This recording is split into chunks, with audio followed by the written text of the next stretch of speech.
অলৌকিক এক উপাদান দিয়ে তৈরি, পাতলা ও বাঁকানো যায় এমন সৌর প্যানেল 20টি পারমাণবিক চুল্লির সমান বিদ্যুৎ তৈরি করতে পারবে, এমনই ইঙ্গিত পাওয়া গেছে জাপান সরকারের প্রকাশ করা একটি পরিকল্পনায়।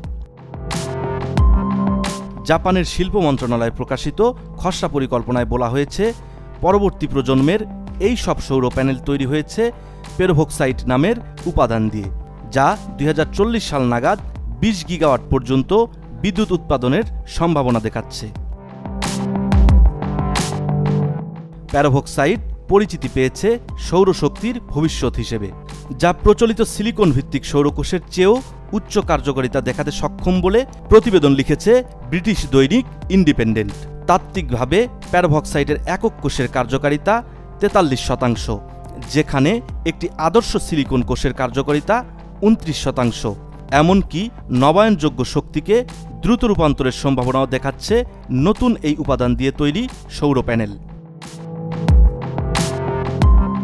2011 সালে বিধ্বংসী ভূমিকম্প ও সুনামির পর ফুকুশিমায় ঘটে যাওয়া পারমাণবিক দুর্ঘটনার পর থেকে জাপানের বিদ্যুৎ ব্যবস্থায় গুরুত্বপূর্ণ অংশ হিসেবে দেখা হয় সৌরশক্তিকে।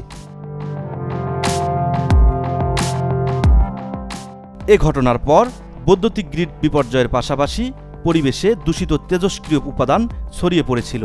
এর ফলে সে সময় 1,60,000-এর বেশি নাগরিক এলাকাটি ছেড়ে চলে যেতে বাধ্য হয়েছিলেন। গত 13 বছরে গোটা জাপানেই সৌর প্যানেলের ব্যবহার বেড়েছে, যেখানে নবায়নযোগ্য উৎস থেকে বিদ্যুৎ উৎপাদনের হার এখন 10%-এর কাছাকাছি। শাহিন সরকার, এশিয়ান পোস্ট।